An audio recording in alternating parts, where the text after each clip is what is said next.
My first sighting was as a child, when I was about 5 years old. My mother talked about her ancestors who were of Sioux blood, and she used to tell me stories. I was a child, and they were just stories to me, so never once did I assume they were real. One day, my mom and dad took me and my half-brother to a graveyard. In the center was a statue of an Indian chief. It was very large and old. My mom sat there and took pictures, while me and my brother climbed on it. Suddenly, my father turned pale. He grabbed my mother's arm and pointed to the woods. My curious brother and I followed the direction he pointed. Now, it's not common to see wolves where I grew up, especially a pack of them so close to human contact. But I remember counting 9 wolves. Each one gave me a sense of what I was doing offended them. I remember my dad quickly picking me and my brother up and carrying us over to the car. Then, faster than we came, we left. As we drove away, I stared back at those wolves, and they were looking back at me, until we were out of sight. Several years later, I was 12, and I was always drawn to this portion of the woods about a half-mile from our home. I grew up in a small town, and I was beginning to read stories of old myths and legends of demons and shapeshifters and skinwalkers. I went on a hike through the woods one day, just doing what kids do, and I was enjoying myself. I didn't think much of it until I found a small clearing. It was in this swampy area. I had always heard rumors of a hermit living in these woods. Supposedly, people had seen him here and there, but I was told no one ever got close. Not sure that I believed it, I began to walk this marshy area until I got a weird feeling in my gut. It was that feeling that something was looking at you. I stopped and I looked towards the sun. It was maybe noon and clouds were light, and before my walk, it had been a hot day out. So when this cold chill came upon me, it was alarming to say the least. I turned to see a figure looming in a dark portion of the woods, and my body turned to stone. I remember sheer panic rising up in my throat, but my body refused to comply with the natural instinct to run for dear life. Their eyes were the creepiest part. They reminded me of Topaz. They were very demonic. Soon my petrification was over, so I turned and ran back the way I came. But mere seconds later, I could hear something behind me. Something was stalking me. I wasn't sure if it was hunting me, but I felt it watching me as I ran. I had never known such horror until that moment. I never returned to those woods ever again. I was so scared I slept with the lights on for days. My dad and I used to cruise around and talk away from my mother's ears because she didn't condone dark paranormal talk. I guess she didn't believe in such things. He told me of a time when he was 17. He and his friends went out to a nature reserve in their hometown. They were drinking beer and having fun. My dad said that he had told them that he could not drink much because he had to be the driver home. He told me that the moon was high and so it was bright. So the woods and the road were lit up. He said he was just cruising like we are now, and he didn't really want to be home right away. He was taking his time, when all of a sudden he saw this animal on the side of the road. It was very large and was hunched over eating some roadkill.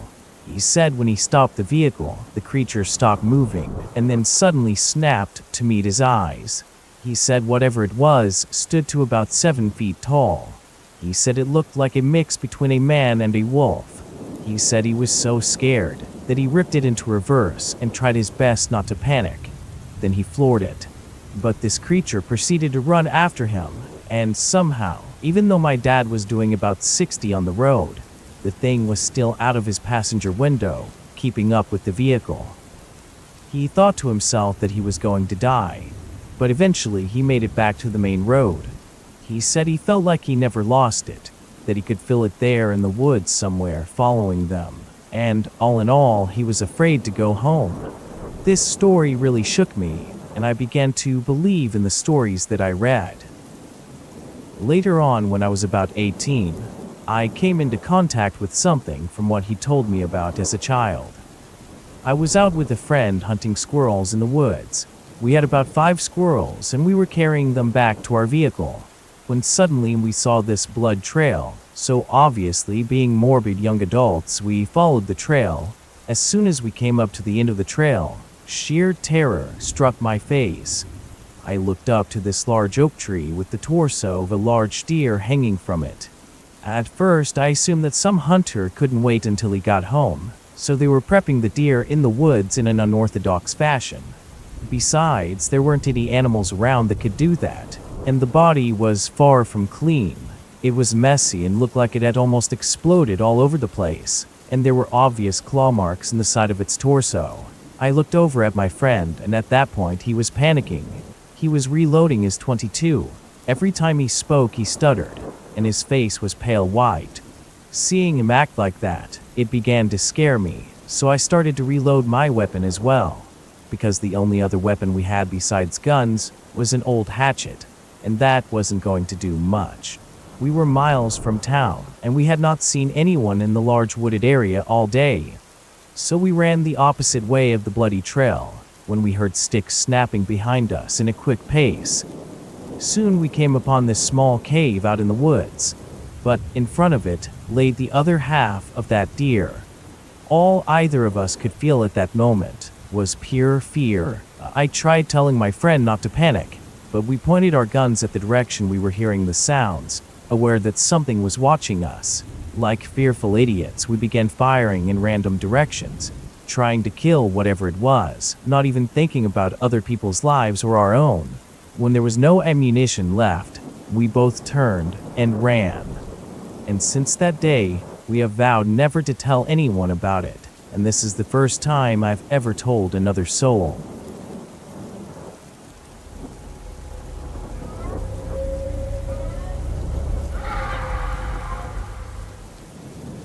This is an account of something that occurred 2 years ago now, something that cannot be logically explained to this day.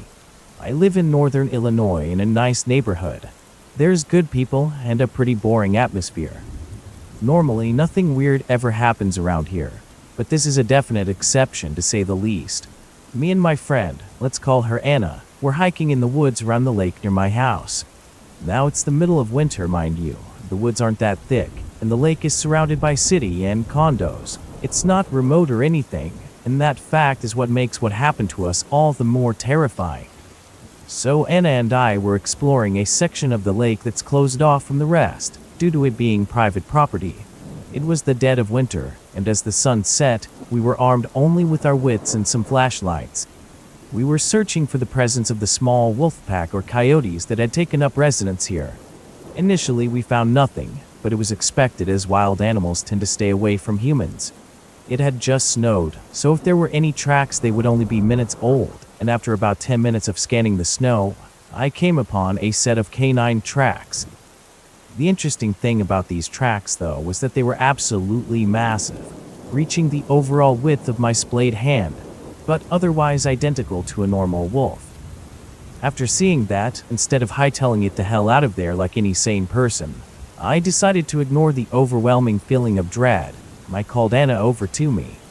As we both looked in awe at the tracks, I remembered that I had my phone with me, and so I began taking pictures of the prints in comparison of my hand. I wanted to prove what we saw to my family once we got back home, if we survived. After taking an obsessive amount of photos, I suggested that we follow the direction of the tracks. Anna agreed, and so we followed them, going northwest across the property. This section of woods is used as a private dump by the landowner, and the tracks were leading directly to the small, flimsy trailer used as its on-site office. As we continued on, I began to get this feeling like we were being watched, but it was like nothing I've ever felt before. This was bone-chilling dread, like something was listening to my very heartbeat. I ignored the danger alarm sounding in the back of my mind, and I continued looking down at the tracks that had now begun to morph before my eyes. These prints were now getting even larger, and the toes began to elongate on both the front and hind feet. I froze, panic taking over for a moment, and I turned to Anna. I said to her, "Come over here, look at this. Are you seeing what I'm seeing right now?" Anna came over and looked at me with wide eyes, before pulling out her phone to take more pictures. Despite the darkness, the cold, and now the danger of some creature lurking nearby, we trudged on with our investigation. Soon we were almost upon the trailer, about 300 feet away, when again the tracks morphed. this time becoming longer and becoming bipedal. The elongated canine feet were longer than my forearm and hand, not including its toes, making whatever the canine monstrosity was over 6 feet tall easily. Again, we took pictures, but this time more hastily, shaking the whole time and tears burning behind our eyes. Then Anna asked, "When are we going to leave?" Every fiber of my being told me to run in the opposite direction, and yet, we stood there partially frozen in place. That's when the noises began. To our right, in the thicker part of the forest, branches began to break. I turned to Anna, and I said, "I think we should go now." With that, we began walking away, but it was short-lived. As soon as we started walking, whatever inhabits that lake, it knocked over a small tree, uprooting it completely. The sound terrified us and drove us to sprint towards the bent fence that leads out to my street. As we ran, there were solid footsteps behind us. Neither of us dared to look back, and we flew over the uneven ground, unleashing curses as we did so. Once we made it to the small hill where the fence lay bent, Anna scrambled up and leapt to the other side. I bounded up the hill, but ended up falling down over the fence onto the pavement of the street, getting up as fast as possible. "Alex, get up, run!" Anna screamed at me as she looked back at whatever was behind us. And with that, I shot back up to my feet, and we rocketed down the block. We busted through my door into the kitchen and sat down on my table, shaking and panting. My little brother came out to see what the commotion was, and my father soon followed, asking us what the hell just happened. I couldn't speak, so I just handed him my phone so he could look at the pictures we took. He was astonished and told us not to go back there again, especially at night. There are times where I still wonder, what if we didn't run? And that haunts me and Anna to this day. I still don't know what Anna saw behind us that night, and I'm kind of afraid to ask.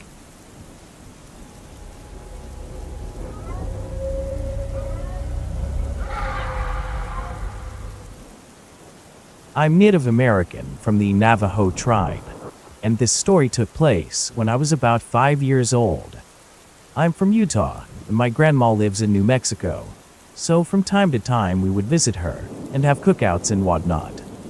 To set up where this takes place, my grandma has 2 plots of land that she used to live between during different seasons. She had a home in the desert beneath a mountain, and another within the mountain that requires a truck to get to, and which happened to be a hogan from when my grandma was a child. This time of season, she lived up in the mountain, which is between spring and summer. Up in the mountain is lush with foliage and a dark forest that would make daytime look ominous. My parents would run to town to help her run errands and buy supplies that she needed. This time they left around 4 in the afternoon and said they would be back very late. To give an idea of how far we were from the nearest city, Shiprock, if you're wondering, it would take around 2 hours to go down the mountain and drive to the city. We already expected them to be back late in the night. In my family, I'm the baby. I have my parents, my eldest sister, my older brother, and my other sister. And the team that went down to the city was my older brother and my other sister. The ones that wanted to stay up in the hogan were my eldest sister and my cousin and me. So that'll give you some idea of who was there and where we were. It's around 9 p.m. that night, and we're sitting in the hogan doing nothing because it's a moonless night outside, and it's pretty terrifying when you're 5 years old, and literally the only light is from a gas lantern. Suddenly, the dogs start barking at something. Soon this escalates to the sound of them fighting something, as if they were trying to defend themselves or fend something off. From the sound of the dogs fighting and whimpering, my sister is trying to see what's happening from the only window in the hogan, but of course she can't see anything. It's just that dark. My cousin and I are scared out of our minds because this never happened before. The dogs may bark or growl, but they never sounded so freaked out. They were acting like their lives were in danger, and even scarier after all the fighting. There was complete silence. After a couple of seconds, we heard what sounded like rocks being thrown at our little hogan. We began to panic because something got rid of the dogs and is now coming after us. My cousin lives in this hogan with my grandma, and they knew that a revolver was hiding in her drawer with her clothes. He tells my sister to grab it and tells her how to load it and arm it. What we were planning to do was to run from the thing and flee to our relative that lives across this 200-yard field of dirt and knee-high grass in the moonless night. I just remember thinking how terrible of a plan that was, like it was some sort of situation right from a horror movie. I completely remember that feeling of sheer terror the moment we opened that door, only to be met by pitch blackness outside. My sister, armed with a revolver, followed up behind us, while my cousin with a bat led us. So we sprint outside, like a bunch of bats out of hell, and I'm trying to keep up and not lag behind, but it's hard. I don't remember running 200 yards so fast, but being a panicking 5-year-old kid, thinking he's about to be pounced on by some creature, probably helped me across the way. Thankfully, we arrive at my relative's house, and of course he's really mad that we're there so late, and he notices my sister with the gun. Long story short, she gets scolded for having the gun out and armed with kids around. He takes the gun and fires 3 times in the air and walks back to the Hogan. He stays with us until my parents come back.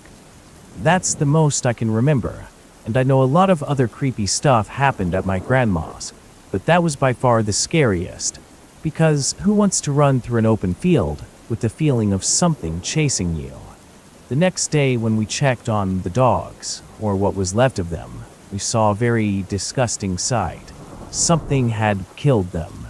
Whatever that thing was, it finished off the dogs and began to throw rocks at our Hogan. I can only believe that it was trying to lure us out, which it successfully did, but I have no idea why it didn't attack us, because it literally had us in the palm of its hand.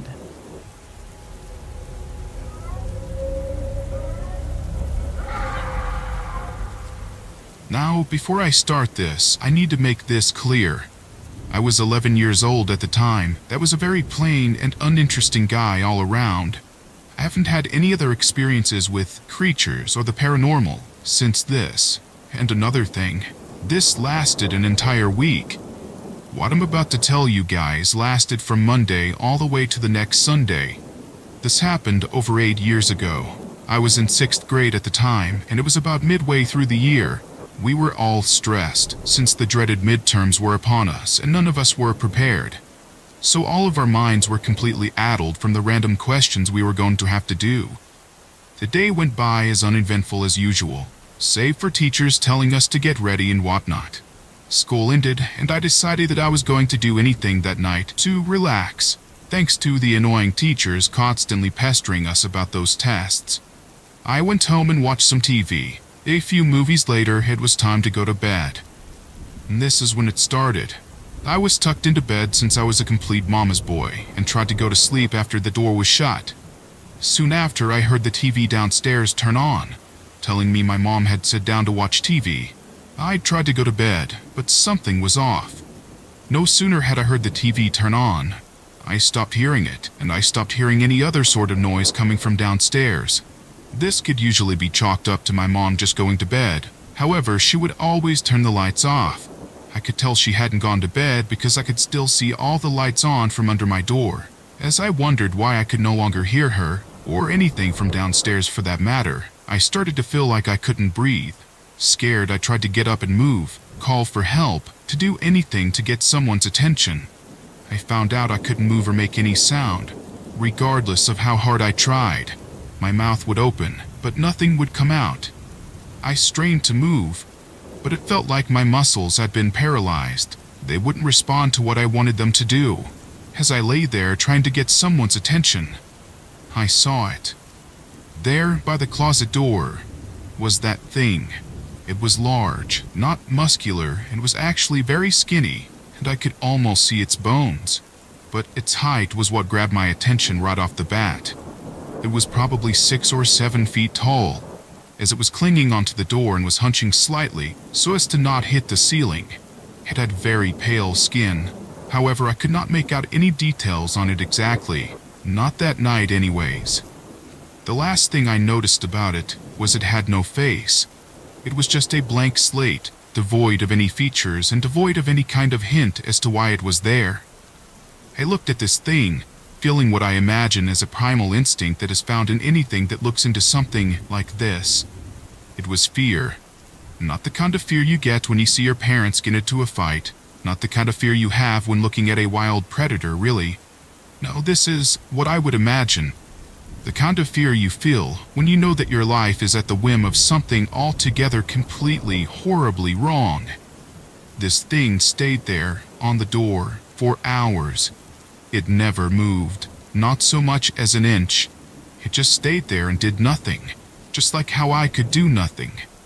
As the hours passed and as the fear settled in, I could think to some degree. I realized that I had no idea what I was going to do. Mom would come in at 6:30 to wake me up, and this thing was still there, not making a sound or movement.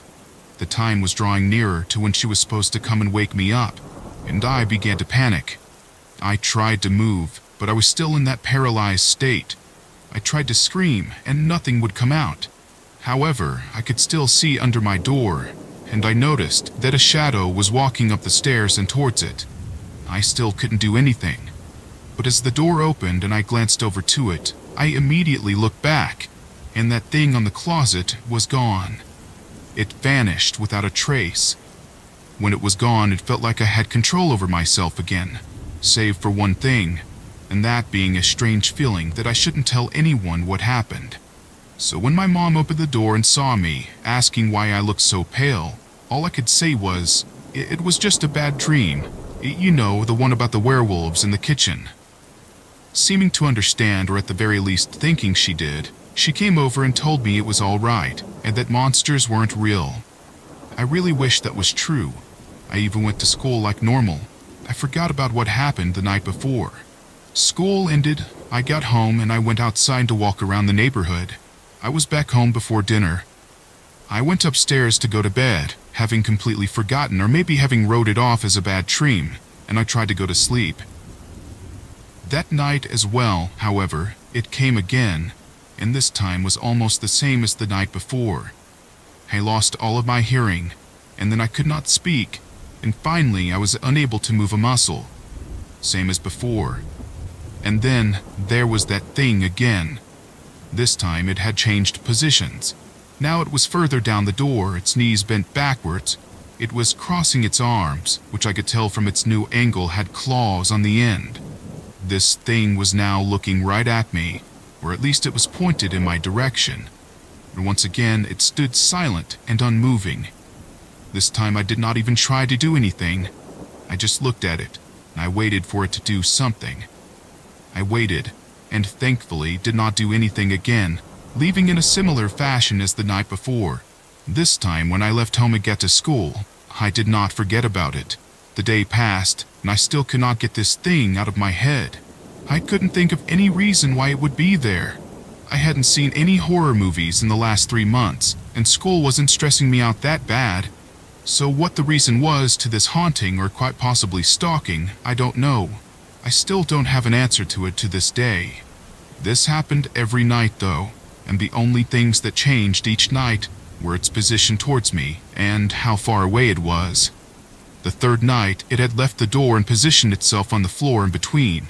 It was squatting, looking like it was either trying to imitate a frog or prepare to launch itself into the air, towards me, with its claws extended.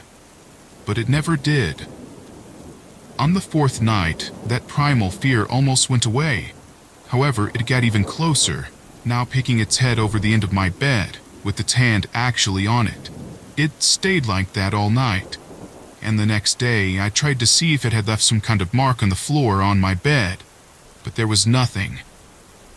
Night 5 came, and it was now crouched on the end of my bed, being careful that it was not touching any part of the bed I occupied with my legs. Night 6, and it was no longer on my bed, but extremely close on the wall to my left, holding a position that looked like it was eyeing a toy or foreign object.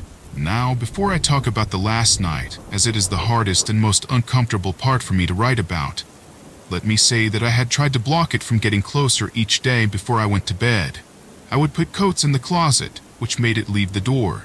I tried to put a chair in between me and it from where it was at the night before, and it ended up pushed to the end of my bed. Needless to say, I stopped trying after that, thinking that I was inciting it to get closer each time, and I tried to do something else. That final night, It got close, and by close, I mean it had made sure its face was only a few inches from mine, so there was no way for me to see behind it. It used its arm and a leg on the wall to hold itself up, while the other arm was in the wall behind me and the other leg was bent and holding onto the right side of my bed. Not only did this thing position itself around me in a way that resembled a spider surrounding a fly in its web, there was also something else that was different. That night, I had control over myself. I could feel that I could move if I wanted to, or make a noise if I tried. I could even hear the TV downstairs still playing and my mom talking to my stepdad. However, even with this revelation, I made no attempt to do anything. As I looked at this thing up close, I could tell that it did actually have a face. However, the mouth, eyes, and what I think was a nose were all located behind its skin. That's also when I noticed that it was smiling. Smiling with jagged and sharp teeth at me. I felt that it knew I could move. It almost seemed like it was daring me to try. I didn't take up this bet, and I just waited like I usually did, now with the fresh wave of primal fear I had felt for the first 2 nights. It had no smell, and I half thought that this thing was made for the sole purpose of getting into a house and leaving no trace behind. As it continued to smile and make no movement or noise, I lost track of how many hours had gone by since I went to bed. At some point I realized that, once again, my mom was coming up the stairs to wake me up. But when I noticed this, it did too. Its smile got wider, and it was the only movement this thing had ever made so far. As the sound of footsteps got closer, I saw it disappear and then reappear right before my eyes, going from being point blank on top of me to being right on top of where the door my mom was opening. She opened it, and this time that thing did not leave. It made one final movement, a quick and yet slow motion of its clawed hand to its mouth. It looked like it was telling me, "Stay quiet," before it left from my sight. After it left, I didn't say a word about it for months, almost a year. I finally told my mother what had happened, and all she said to me was, "Don't worry, nothing in this house will ever hurt you." This should seem like a normal response for a mother to make, but I could have sworn that I saw her go a little pale after I told her. As a result, I wondered for the longest time. I wondered if she meant that there was nothing in the house that could hurt me or want to, or if she meant that even if there was something there, something she knew was there, that it still wouldn't hurt me, even though it very well could. After all of these years, I still don't know what that thing was.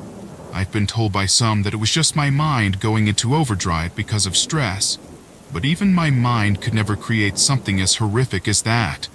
I've told others since then, and some say it was a demon that was just there to feed off of my fear. I have researched what it could be, and the closest things I found that remotely resemble it would either be a skinwalker or maybe a wendigo. However, those still do not make sense, since those don't have their faces behind their skin. So, to this day, I still wonder what it was, and why it decided to stay around for so long and just do nothing. Was it a demon? Was it a creature from a horror story? Or just a figment of my imagination? One day I hope to find the answer to this, but I have a feeling it won't be for a long time. Call me crazy, but I don't feel like I've seen the last of this thing, and that it may eventually come seeking me out again. Only next time, it won't just stay there and wait for me to do something.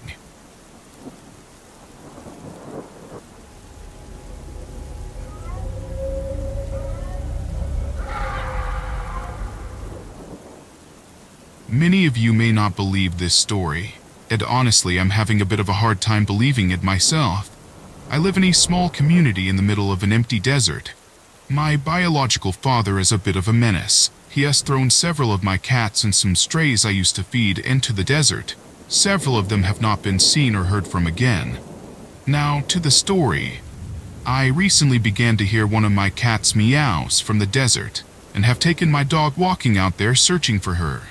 After 3 days of going out, calling, searching, and getting no actual replies when I was out there, I finally realized something. Those mews I had been hearing did not sound right. There was something completely off about them. and I had been able to ignore that until I began to hear frantic cries from the cat in the desert. Sneaking out once again, I just stood near the entrance, calling and looking around, while my dog sniffed at an old abandoned mattress. It was around sunset, and honestly I did not like being out there when all I could see were shadows and just a few feet in front of me. I stayed there for 10 minutes until I started hearing what I thought were troublemakers trying to scare me, or at least trying to sneak up on me for whatever reason.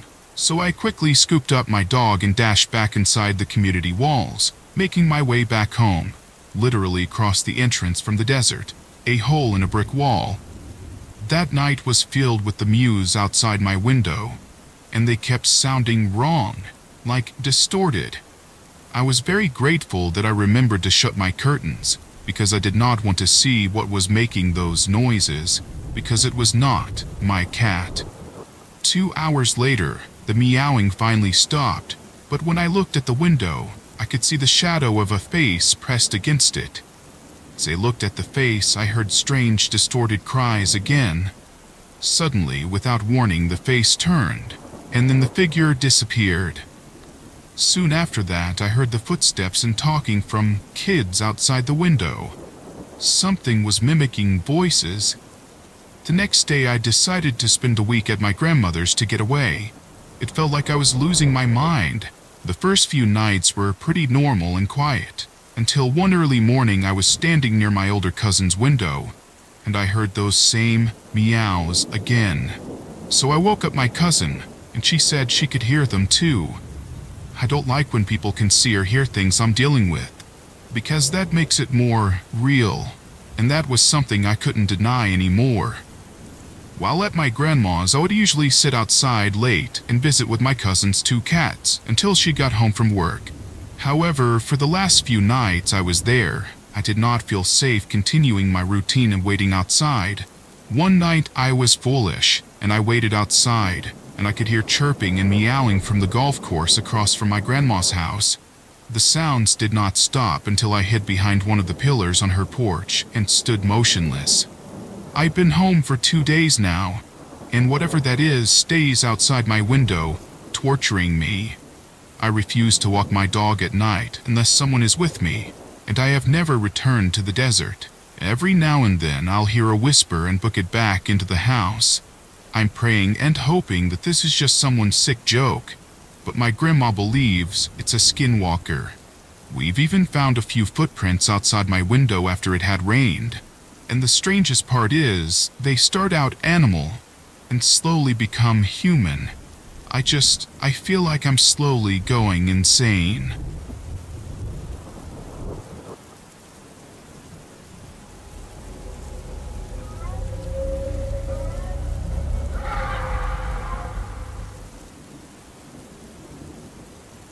I live in a little town in New Mexico. This town is surrounded by dirt roads, dairies, and fields. There is a state park about 10 to 15 minutes outside of town. One day, my boyfriend and I were at this park, and must have been around 3 in the morning. We didn't really have anywhere else to hang out, so we would often go there to have some private time. We were about to leave, and we came up to this little intersection where the entrances were, and we see a vehicle turning in. So we sat and waited for the vehicle to pass, but the closer it came, the slower it got. It was a bit unnerving. I was getting nervous because we do have gangs out here. As the car approached, we noticed that the driver was an old lady. She was a tiny thing, with curly white hair. And this is when things got weird. Remember, she's going very slow, so we got plenty of time to soak in this image of the lady. As she passed, she turned her head towards us. Her eyes were solid black. I swear to God, there were no whites to her eyes. Not like empty sockets, but as if she had black eyeballs, or maybe like each eye was just one solid pupil. We both froze as she slowly drove past. All the while, we were both filled with fear and dread. I'm not sure what we saw, but there were so many unanswered questions. Why would a little old woman be at the park 15 minutes outside of town at 3 in the morning? What was she doing there? Why was she driving so slow and just staring at us the whole time? We were very weirded out, and we started questioning what we saw, making excuses that we were just maybe tired, even though we both know what we saw. Well, a few months later, we drove out to the dirt roads to get away for a little bit. The sun was just setting. I knew we should have went home as soon as it got dark, but we decided to park and chill out. Suddenly, we both saw something out of the corner of our eyes. Instantly, we both jerked our heads around to see what it was. It was humanoid in shape, dirty with very long legs, but it ran on all fours. It looked more like a person trying to run on all fours, because when it ran, it just didn't look right. At an unnatural speed, it ran into the field next to us, and in a split second, it was gone. We were both so freaked out by this experience that we started the car and left immediately. New Mexico has many stories about skinwalkers, but I've never really paid attention or tried to believe those stories. I thought it was just native superstition.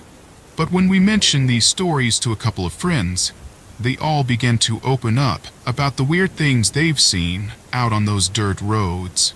After hearing those stories, after what we saw those nights, we have not been out driving like that again in a while, because now it just seems too dangerous. Who knows what those fields are hiding? Based on the stories of the skinwalkers, I believe either of these sightings could be those menacing eyes of the old woman. It could have been a skinwalker wearing the skin suit of an old lady. Anyway, we're definitely not going to take any more chances out there. The last thing I want is to be out in the forest alone as something watches me through the brush.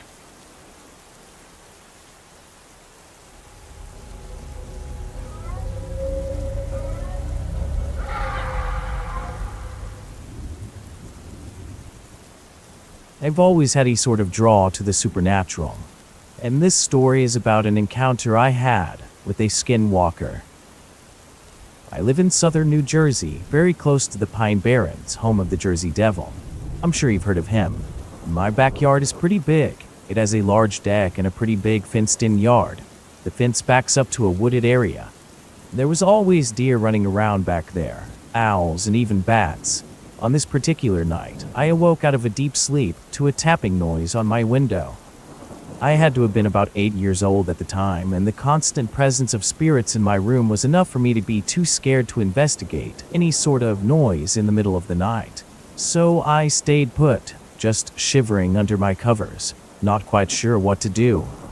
I peeked through the blankets just enough to see what looked like a tall, thin figure standing at my window. You see, my room was in the middle of my house, and my window faced the wooded area just behind it. I waited a couple of minutes, and the tapping eventually stopped. Then, not a moment later, I heard a voice calling my name, a familiar voice. It was my mother's, but at the same time it wasn't. It sounded so scripted. I heard more tapping and the voice still calling, but the voice slowly drifted to the back door. The back door was in the kitchen, and it led out to the deck. I mustered the courage to get up, and I tiptoed to the edge of the kitchen doorway. I know I saw a figure at the back door window in the shape of a woman. It was tapping at the glass and calling my name and my mother's voice still. "Kelly, dear, please let me inside," that thing said to me. It sounded as if it was projecting the voice straight into my head. I was a smart kid though. I tiptoed to my mother's room and I quietly opened the door. And there she was in bed, softly snoring. I noped my way right back into bed, and I hid under my covers. Sure enough, the tapping at my window started again, but I did not dare look. Eventually, I fell asleep to the tapping, and when I woke up in the morning, I told my mom what had happened. She frowned at me and rubbed my head, sighing. "You have such an imagination," she smiled, and continued doing whatever she was doing. I went outside the next day in the morning, and there were footprints on the ground where my window was. I showed my mom, yet she was still skeptical, but she let me sleep in her bed that night, and we said a prayer together before we went to sleep. That was the only time that ever happened, and I hope I never have to see that thing again, the thing that I believe was a skinwalker.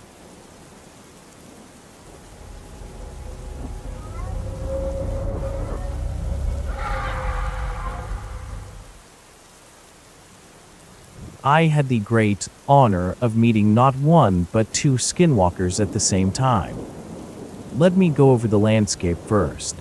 From where I was, to the right of me was an open grass field, and next to the grass field was the community college I would be later attending. To the other side of me on the left was a golf course that intertwines with a small forest and path going around. I've been on that path several times before, always getting this weird feeling that something wasn't right about it. It was off, just not right. I was out doing what I usually do during summer nights, walking around listening to music.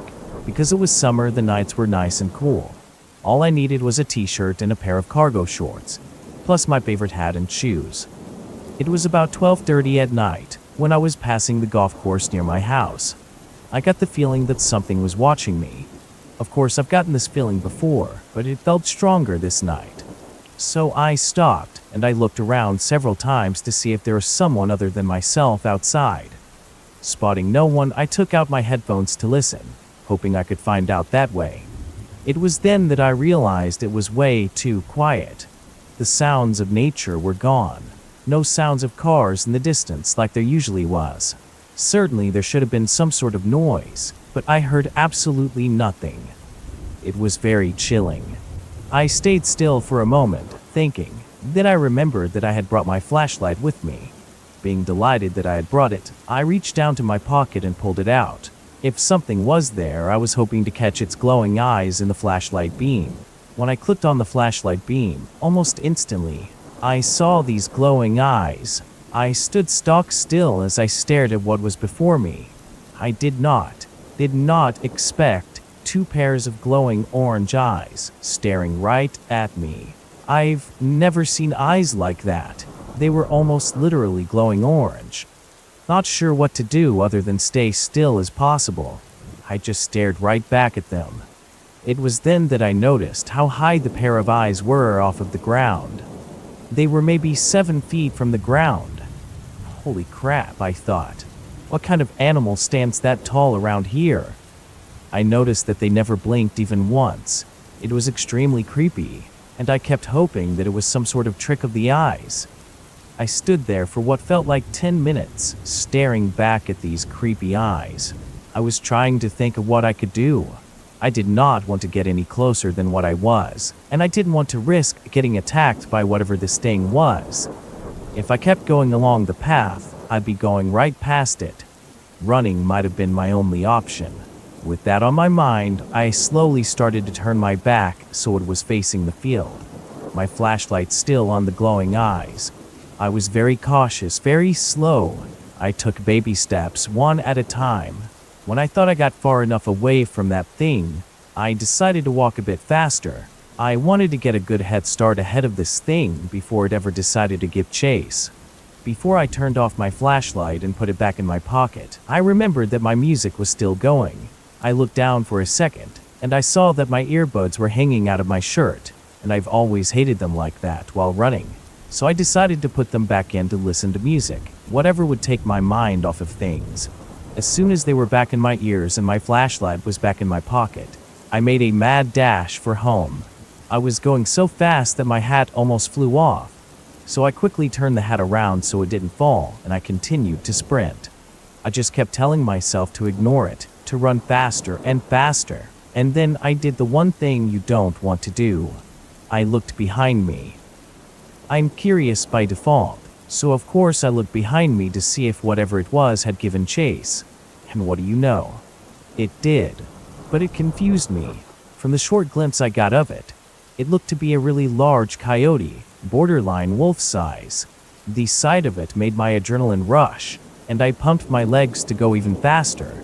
When I glanced back again, there were 2 of them, both keeping up and following me. As I approached my house with these things still telling me, I was thinking of the fastest way to enter the house. I did not want to be outside too long trying to get in, so I decided going through the garage would be my best bet.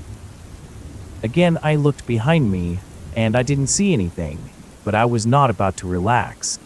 As soon as I got up to the garage, I pushed in the code and opened it just enough to get under the door. I rushed over to the other side to close it. I finally felt a bit safe, and my adrenaline was wearing down. At that point, my lungs were burning as if they were on fire. I was gasping for air, slumping to the ground, just sitting there for a moment. For a long time after this, I wondered what I saw, even if they were the biggest coyotes in existence, or actual wolves where there shouldn't be. That doesn't explain those orange eyes. No animal has eyes like that. It was far from natural.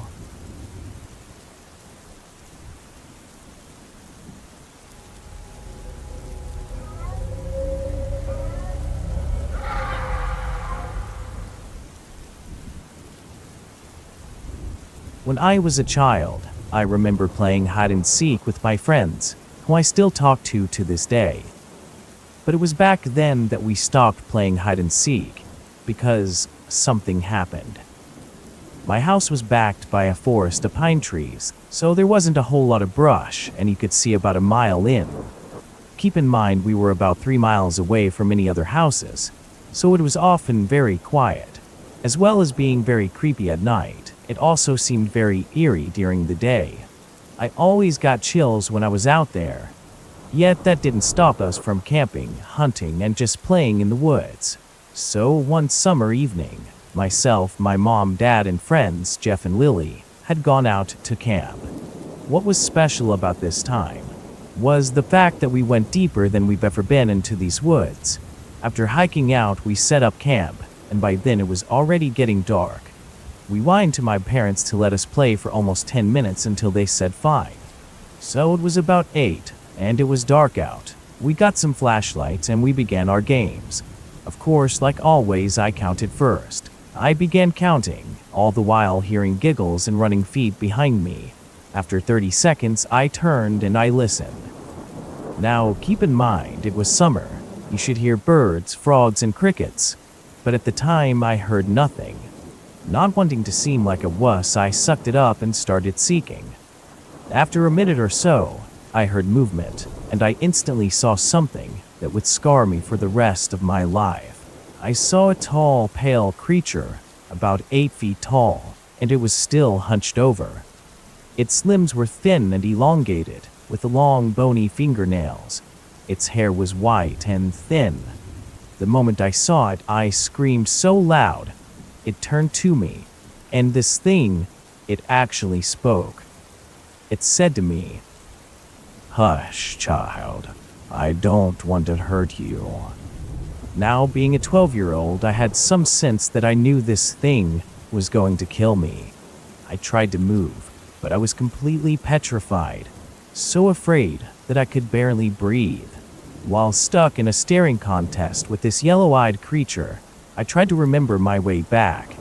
The second it took a step toward me, I grabbed my flashlight, and I bolted back the way I came. As I was running, I could hear this thing behind me. I turned to see the spot where our camp had been, only to see the remnants of a fire. So instead, I headed home.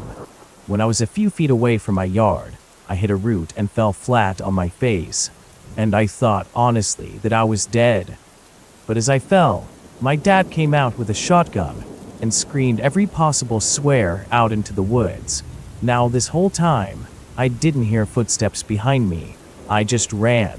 But then as I lay there facing my house, facing my father, only inches behind me, I heard the same voice as before.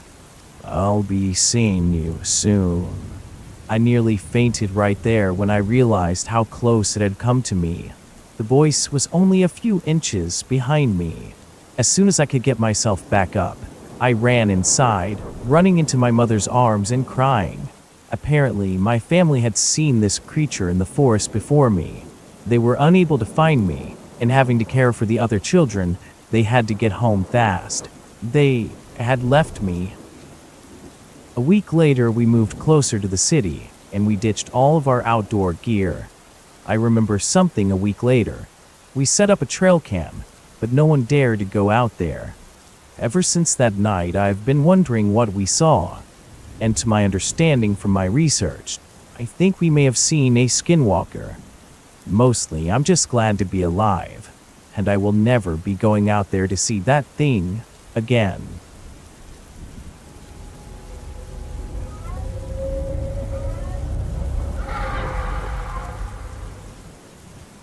I've never been a person to think that skinwalkers are real. That is, until 1 week ago. Last week I went camping with my mom. We were at Strawberry, Arizona, if I remember correctly. We were going to be camping for the weekend, starting Friday night to Sunday afternoon. We arrived at about 6 o'clock and it was already dark. My mom started a small fire and we got working on putting up our tents. We were done about 30 minutes later. We had our dinner, some s'mores, and went to bed. I woke up at 10. I needed to go use the bathroom, so I got out a flashlight and went to pee. A few moments later, I began to walk back to my tent. I heard something scratching on what I assumed was wood. I stopped and I looked around, but there was nothing there. I jogged back to my tent and got in. And only a few moments later, that scratching came again, but it was closer now, way closer. After a minute or two, it went away, and I went to sleep a few minutes later. I was awoken to a loud screech. It sounded like it was within 20 feet of us. I didn't dare go out there with whatever that thing was. I was still half asleep, so I turned on my flashlight and I pointed it to the walls of the tent. Big mistake. It was attracted to the light and it walked towards it. I saw the silhouette of the thing come into view. It was a very large figure. Everything about it seemed human at first, and then I noticed the fingers on this thing. They looked to be claws. The height of it was larger than any person I've ever seen, and its legs weren't human either. There looked to be a fur about them, as if it was some sort of goat. It started scratching on my tent, creating holes in it. I saw a part of the tall figure. Its legs were, as I described before, goat-like. I did what anyone would do in this situation. I screamed. The thing scratched at my leg, and then the creature started to shrink. This is the best way I can describe it. And only a moment later it took on the form of a wolf. But still, on its back legs, the thing took off. Immediately I got a first aid kit, and I wrapped my leg up. The damage wasn't too bad. The cut itself wasn't that deep, but it did bleed for a while. After that, I got out of my tent and went to my mom's. I told her that we needed to leave now, and within 15 minutes, everything was in the car, and we drove out of that place. It was probably 3 in the morning whenever this happened, and we made it home only a couple of hours later.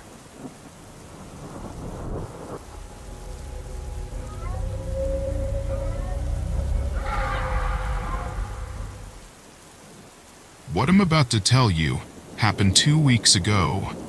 I was going on a trip to my grandparents' place, and that's about a 1-hour drive. The road leads through a huge forest and nearly 45 minutes of the drive there. So I left with my parents at around 6 that night, and it was almost completely dark. So through the whole drive it was going to be night, I assumed. Half an hour went by and it was pitch black outside, and only our car's headlights and the moon's light were giving any light at all. Suddenly, as I was watching through the windows, I will mention that we were going slow just to avoid any slippery turns. I saw something, and I instantly regretted looking out that window. There in the dark of the woods was a pale white, almost human-like figure, and only by the light of the moon I could make out some features on its face. Then it moved its head towards our vehicle. I saw 2 red eyes. They were like portals directly to hell. I was terrified instantly. The creature let out a high-pitched screech that I could hear from within the car, and I knew that it was coming from this creature, because as it started, its jaw widened inhumanly so. My mom and dad turned their heads trying to find the source of the noise. They heard it too. After looking at my parents to see if they heard it, I looked back at the creature. It was now no longer sunk to the ground. It was now standing on its legs and was easily about 7 feet tall. The moment my dad saw it, he decided to throw caution out the window. He floored it. Then we watched as the creature got back on all fours, then charged into the woods, disappearing. Now this was a one-way road, and it went on straight for a few miles. But I swear the whole way, the same distance from the tree line to the road, we heard those screams over and over. Apparently, this creature was somehow keeping pace with us. When we finally arrived at my grandparents' place, we all got in the house as quickly as possible, completely forgetting any luggage that we had in the vehicle. Inside, we rushed through salutations, and we locked the door. And then we heard the screaming around the house. My grandparents' expressions were different than that of my parents, and instantly we all knew that my grandparents recognized this sound. The next few hours went by as we all sat in the living room, cuddled up together, and my dad and grandfather both had 12-gauge shotguns at the ready. After a long while, I somehow finally fell asleep. That night, though, I kept waking up in the middle of the night, over and over, every so often. But every time I did, I would look out the window, and there would be red eyes in different windows. Whatever was out there, it was moving from window to window, keeping a close eye on us. Or maybe it was trying to find an entrance. When everyone was awake in the morning, everything seemed to go back to normal. And during our little getaway, we didn't hear anything or see anything else like that creature. I couldn't have been more thankful. To this day, I don't know what it was, but one fact remains. My grandparents know something, but they refuse to give any answers.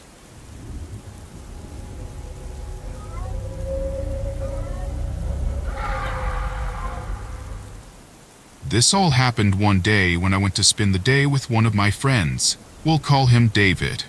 David is one of my closest friends and has been for the past 7 or 8 years. We grew up in church together and would always beg our parents to let us go to each other's houses after our Sunday services. But that all changed about a couple of years ago. It was July 1st of 2010. David was having a sleepover for his 9th birthday, and I was invited. Now, before I begin this story, I would like to explain the layout of his property, which will be important further into this story. His house is set on a flat level field, and it's about a quarter mile from the nearest house. The backyard is very wide and stretches all the way to the tree line behind the house. They had a swing set for his younger brother set up just a few meters away from the tree line. I arrived at his house at about 4 o'clock. The party did not start until about 4:30, so I was a bit early. He and I decided to go outside to shoot his BB gun to wait for the others to arrive. He dragged an old barrel out from his father's tool shed. Then we put 4 empty cans on top of the barrel and had at it. We were outside for about half an hour, and we soon saw that other people were arriving, so we thought we would head inside. It was a great time, and before we knew it, we were all passed out. That night, though, I woke up around 12. And I did not know what woke me up. I was confused, as it was still dark out. I just assumed it was my instinct to get up and use the bathroom, but I didn't really have to go that bad. I decided to go downstairs and grab a drink of water, since I was really thirsty. Besides, maybe that's what woke me up.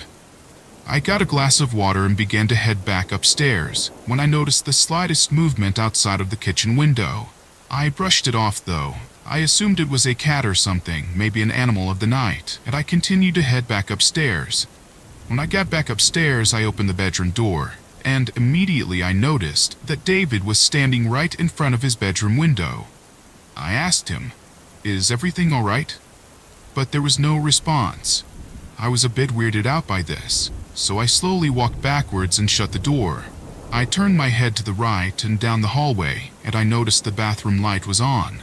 I walked down the hallway and knocked on the door. From the other side, I heard someone say, "Yes?" And it was David's voice. This instantly freaked me out, because there was no possible way he could have gotten from the bedroom to the bathroom in that amount of time without me seeing him. So I asked him, I thought you were in your room." He replied, "No, I've been in here the whole time you were downstairs." I waited for him to get out. After that, I was not about to go anywhere alone. I began to explain to him everything that had happened, and I think he was as freaked out as I was. So he and I decided to go downstairs and watch TV, since his other friends were asleep and we did not want to wake them. We watched some late-night episodes of Fresh Prince and just chilled downstairs for the time being.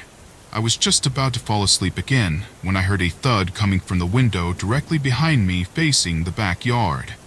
At that moment, I was hesitant to turn around and see what was there. I did though, but I saw nothing. Just the dark tree line and the moon shining on all the tall pines and bright green grass outside. Honestly, I just knew something was off. I woke up David, and I asked him if he would go outside with me to investigate the noise I heard. He agreed, though hesitantly, and we both walked quietly to the patio in the back where the noise had been coming from. We didn't go all the way out, due to the fact that it was so dark and we had no flashlights with us. We didn't see anything out of the ordinary, but I soon noticed a figure standing at the edge of the tree line, just standing there staring at us. I could very well make out their silhouette due to the moon shining behind it. I was more than scared by this, so I pushed David to go back inside. We both stood at the glass door watching this thing standing there. He and I both could feel the air become very dreadful, and we smelled the worst smell you could possibly imagine. It suddenly surrounded us and smelled of rotten eggs and burnt flesh, but much stronger. I could see this figure start moving towards us, but in the most bizarre way. It almost looked like a drunk person walking, but at a steady pace, almost in rhythmic form. Right, left, left. As they got closer, we could slowly start making out facial features. Honestly, I wish I had never seen it, because it was the most horrific and disgusting thing I've ever seen. And it was beyond human. Well, at least the face looked human, but beyond that, the head looked like a goat. It had hooves and antlers like you would see on a buck, and it gave off such an evil vibe that I could barely look at it. It didn't take long for David and I to book it back upstairs, screaming like little girls and waking everyone up. We told everyone what we saw when they began to ask, but our parents were not as impressed. Everyone else, though, believed us. To this day, I still believe it was a skinwalker, but every time I tell the story to someone, they convince me it was just my imagination.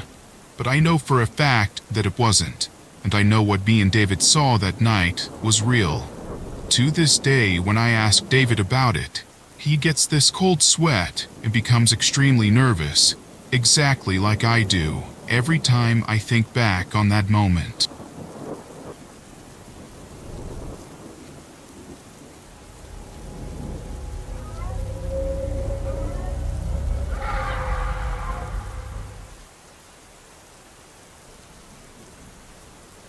One time, me, my sister, my mom, and her boyfriend went camping around 4 hours from our house. We've gone camping well over 40 times before at least, so I have a bit of experience. Me and my mom's boyfriend, let's call him Chris, arrived before my mom and sister. Let's call my sister Leela. This wasn't much of a problem because everyone knew the area very well, so Chris and I did the usual. We gathered firewood and set up the equipment.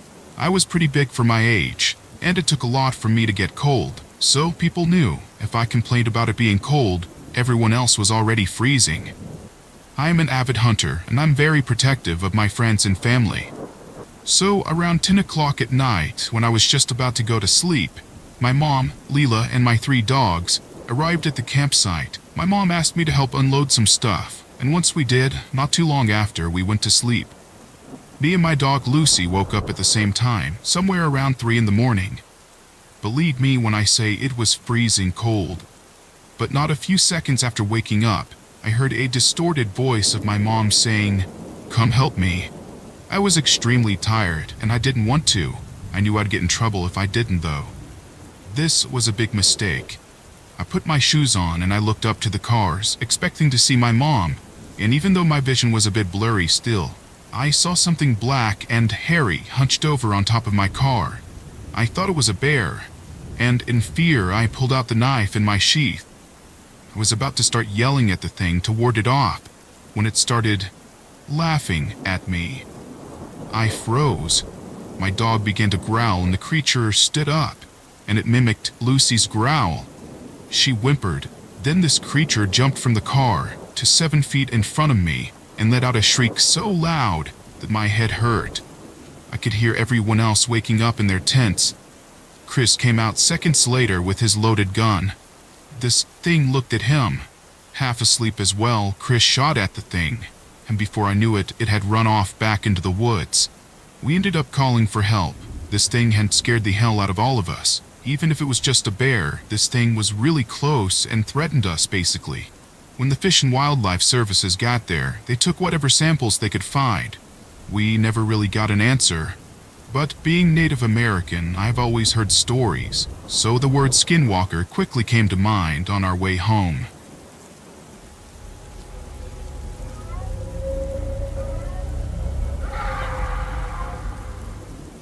I was 15 years old and I thought I was invincible. My mom forced me to go to the Boy Scouts, and it was my first camp out with them. Now, before this camp out, I already had a good amount of badges and was strong and sporty, but I was always up for something new. While we piled into the truck and were driven to the campsite, I still remember what the camp looked like. It was filled with chipped pieces of wood and was surrounded by forest. We started off with the usual, making a fire and playing manhunt with more people my age.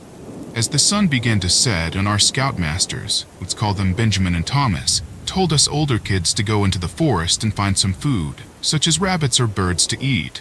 So we went into the damp forest, unsupervised. We all split up so we could cover more ground. I decided to find some rabbit holes. I'd been around this area before with my parents, never camping though, so I knew where some rabbit holes were. I began to hum to myself as I walked. This is when I first saw something. In the distance, behind a tree, there was the silhouette of a deer with antlers. The antlers had many points, so I assumed it was a large buck. The thing was standing still, as if it was trying to listen. I never once saw it move, so I continued to walk slowly closer, thinking it'd be cool if I could get as close as possible to a wild deer. But as I gained some perspective on this creature, as the tree moved from my view, I realized that this was nothing natural. This was no ordinary animal. What I was seeing looked to be something standing on two legs, with a deer's head at the top, but the whole thing was all skin, leathery black skin, and this thing wasn't listening. It just had its head tilted down, facing the forest floor, as if it was a statue. I began to reason with myself that maybe it was some crazy artwork by some stranger. But then I saw it breathe. Without chancing it, without taking another step towards it, I turned around and I ran back to camp.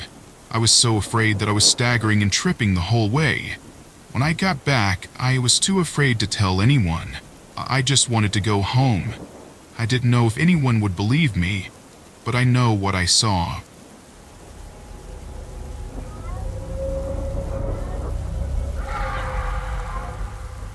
This happened around 2 years ago during the summer.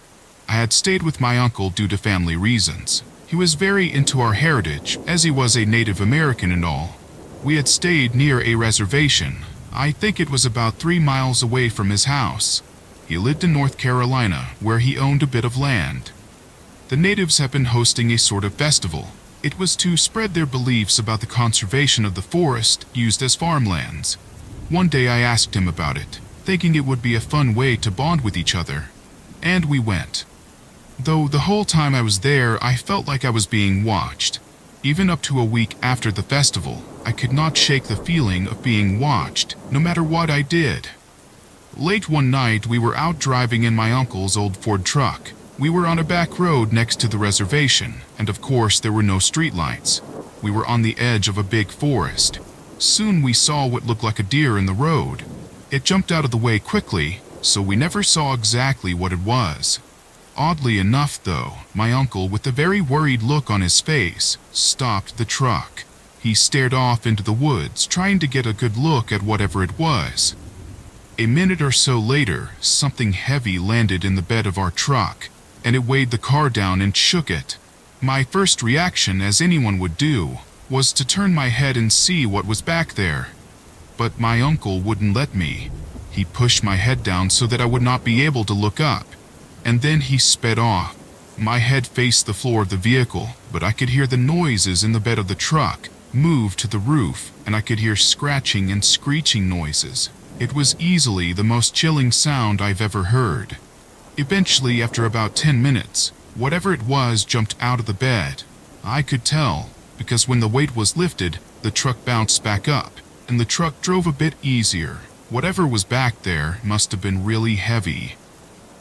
Eventually, back at the house, I asked my uncle what had happened, and he explained to me in a very solemn voice.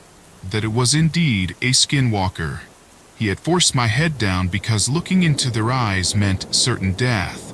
And let's just say it was a secret we kept between us, and I now share this secret with you.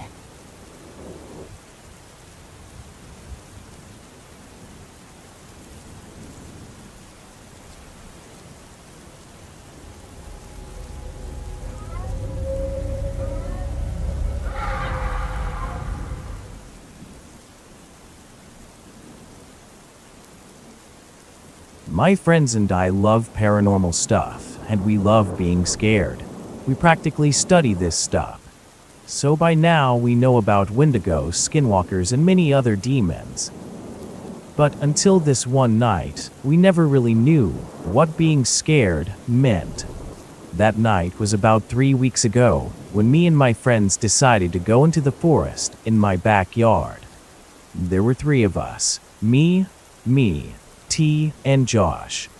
They were staying the night at my house when Josh came up with the idea to go for a walk in the woods. This was surprising to T and I, as he was usually the one that was scared. He said it'd be fun to try to creep ourselves out in the dark. We agreed and got some flashlights, then headed out in my backyard. Now, in my backyard, there was no fence separating the forest.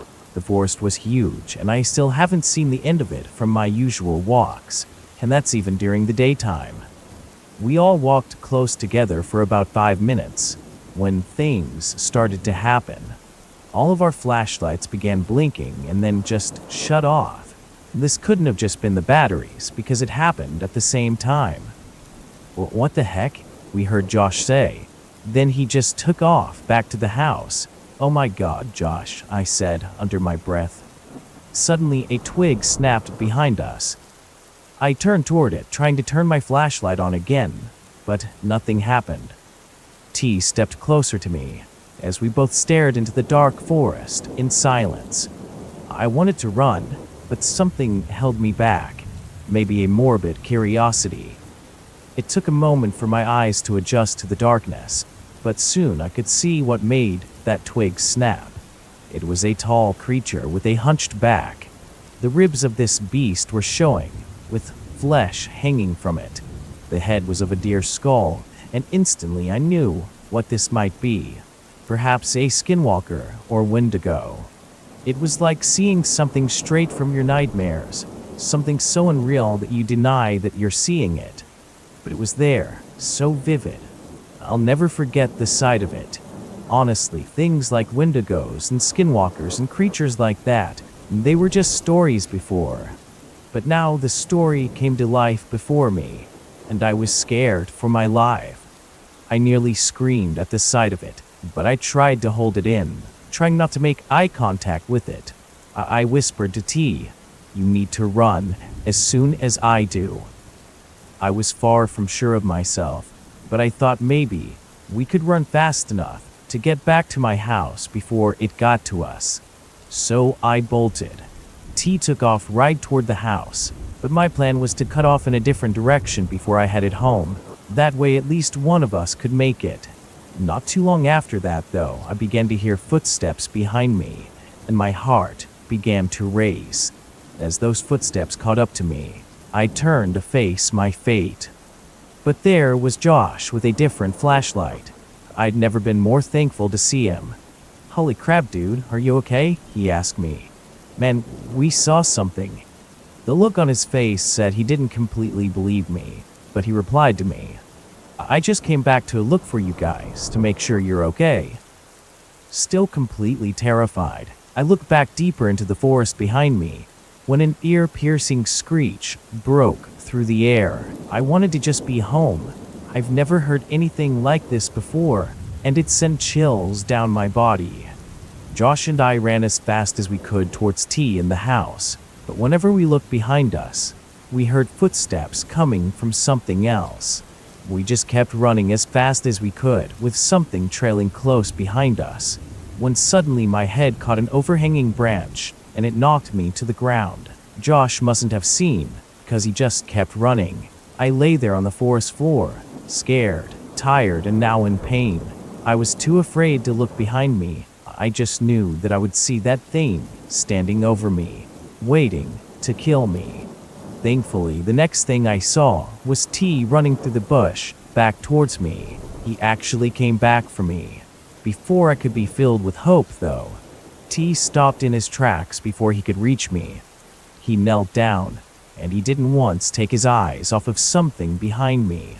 His eyes were so wide and his mouth was open. What was he seeing? He looked so scared. It was almost more terrifying than actually seeing this thing, just knowing that it was right behind me. Then those same footsteps that were following us before, I heard them again, but this time, they were walking away. I wanted to survive this. This was my chance. I got up and I sprinted to the house, T just barely in front of me. The whole way there, we didn't see or hear anything else. When we got back to the house, Josh was waiting at the back door, with his head barely poking out of it. I rolled my eyes when I saw him, but none of us said another word for the rest of the night. We got inside, locked all the doors, and just sat there. We all waited for the sun to come up, the three of us in silent agreement that we should probably never go back in those woods again.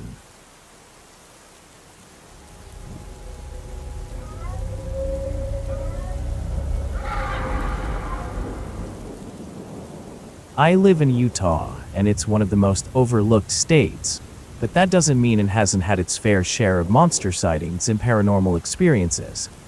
Anyway, my family goes camping every summer for 5 days in Ashley National Forest up in the high Uintas. So my family arrived at the campsite at around 10:30 p.m. It would have been darker out if it had not been for the huge bonfire my family made. So I was setting up my tent when I saw 2 red eyes in the trees nearby. It startled me, but I didn't panic. I really didn't have any reason to be concerned. It was just some animal in the woods. Therefore, I didn't pay it much mind. Later the next morning, I was curious, so I walked over to the spot where the eyes were, and I saw deep hoofprints of a deer in the ground. There was a massive population of deer around here, so there was nothing wrong with this. I ignored it and went to breakfast. A few nights later, on the last night, I asked my cousin if she would go to the bathroom with me, and she said yes. As she and I were walking to the outhouse, we saw what looked like a goat on the side of the mountain. We thought this was odd because we had never seen goats up here before, and this didn't look like a mountain goat at all. So we went on to the bathroom, but when we came back from it, we saw the goat again, but this time it was facing us, and that's when we saw the brightest red eyes we'd ever seen. They were so similar to the ones I'd seen on the first night. Creeped out, we walked slowly away from this weird animal, but all the way back to camp I could feel those eyes on me. The next morning we decided to go fishing before we left, so we packed up everything and picked a spot to fish on the river. Keep in mind that this is Indian territory, which is already a dumb idea because we could have gotten fined, but we headed out anyway and caught a lot of fish. So after we were done fishing, my cousin and I spotted something in the brush along the edge of the forest nearby. And sure enough, there were those same red eyes. But this time it wasn't from a goat or a deer. All we could make out was a pale, skinny figure that was both human and inhuman at the same time. But I'll never forget those eyes. They were the same eyes as before. My cousin and I just stared at the thing when it finally broke the silence. It bellowed this ear-piercing scream. And that's when we began to book it back to the campground as fast as we could. But the thing was chasing us through the undergrowth. Whatever it was gaining on us fast, but we could see the campground, so we booked it even harder. Soon, we got to the camp, and the thing was nowhere to be seen. It was gone, but not before giving one final ear-piercing screech. My friend and I don't talk about what we saw often, but we know it to be real, and we both believe it was a skinwalker.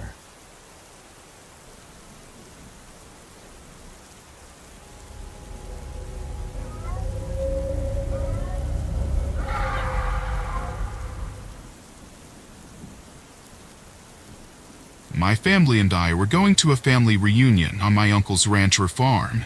Every 5 years we would have the reunion, and every time I would awkwardly follow my parents around and stuff. talking to cousins that I've never met before.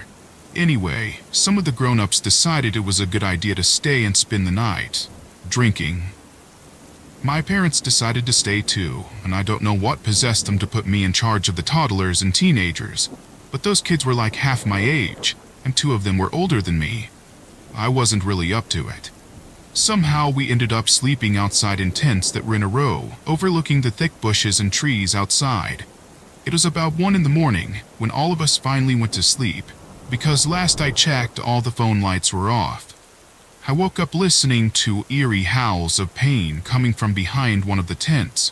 Now howls like this were normal, because there were a lot of coyotes on my uncle's ranch, but they wouldn't come this close to humans. I ended up listening to the howl. It slowly died off.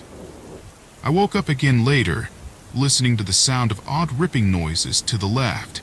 I got up and peeked my head outside of the tent, and what I saw shook me to my very soul. It looked like a deer on its hind legs, until I took a second glance.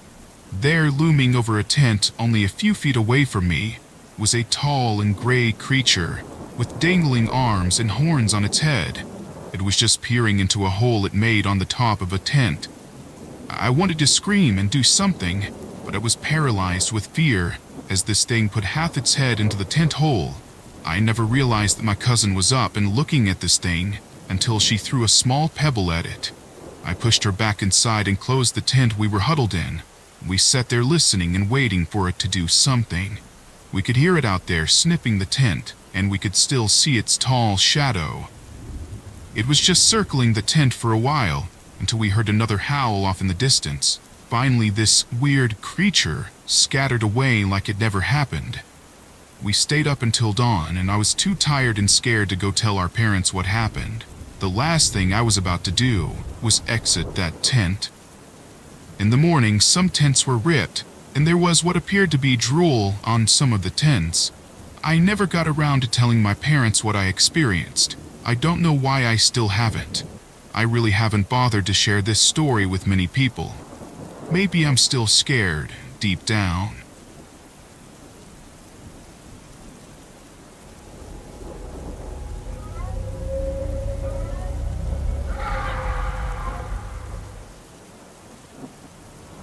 I'm a young woman from a remote part of Western Australia. I'm surrounded by thousands of kilometers of farmland and bushland, forest if you're not familiar with the term bush, and we have a large variety of native wildlife on our farm and in surrounding bushlands.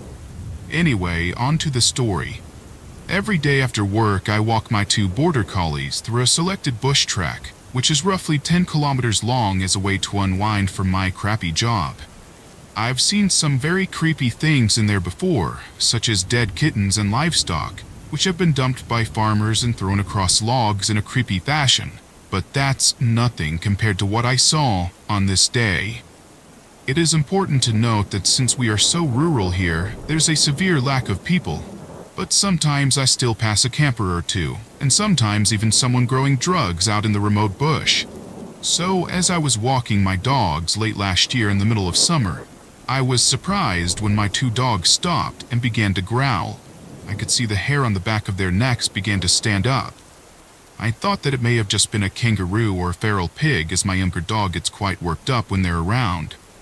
This thought quickly faded when I felt cold, and I broke out in goosebumps, even though it was a hot 37 degrees Celsius outside.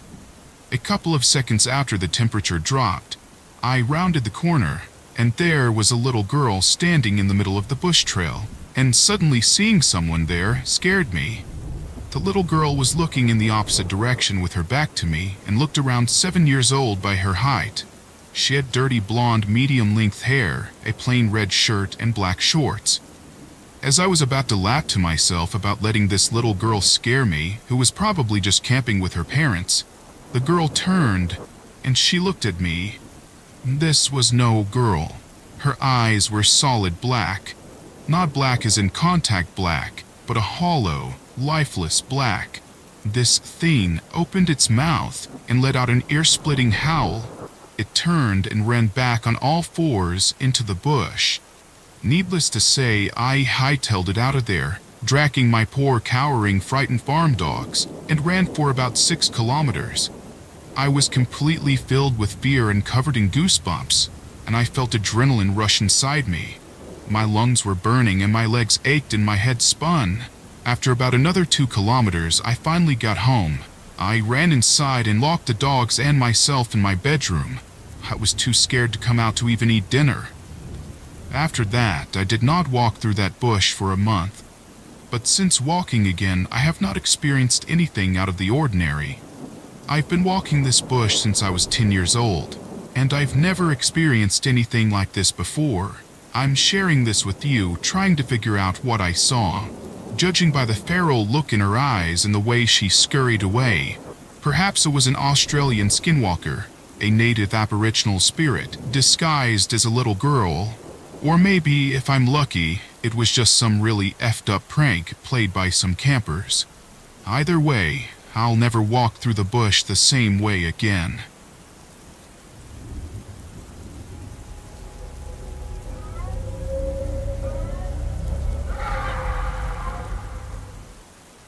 It was the last day of school for Easter, and I was excited for it, until I had a bit of an accident. I ran headfirst into the mirror on a truck, and I ended up having to go to the hospital.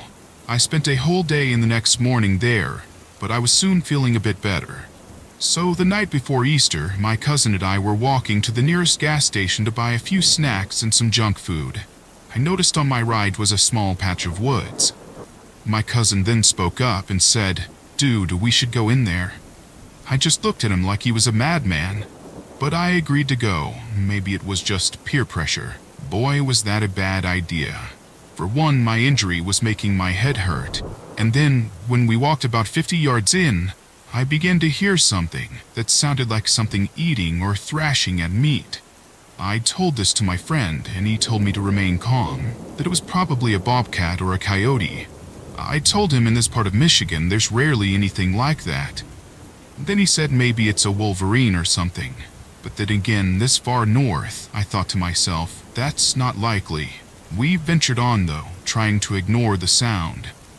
Later, I hear something that sounded like my cousin, but he's right next to me. But coming from the trees nearby, I hear his same voice. "Dude, come over here." We both stopped in our tracks, now completely petrified. We both knew that that wasn't him. I could even see the look of terror on his face when he heard it. As we sat there thinking silently, wondering what we should do, we then saw something of a silhouette dart between trees in front of us. We turned tail and ran back to the gas station. But before we exited those woods, we could see the same silhouette darting between trees around us. Whatever it was easily keeping pace with us, and it seemed to be just toying with us. We ran harder, pushing ourselves to the limits. We didn't stop until we made it back to his house. There, we tried to take our minds off of things. We didn't feel tired after that. We stood up playing video games and watching videos. The next morning, my mom picked me up, and I couldn't be happier to get away from those woods. Needless to say, I won't be going back to that patch of woods.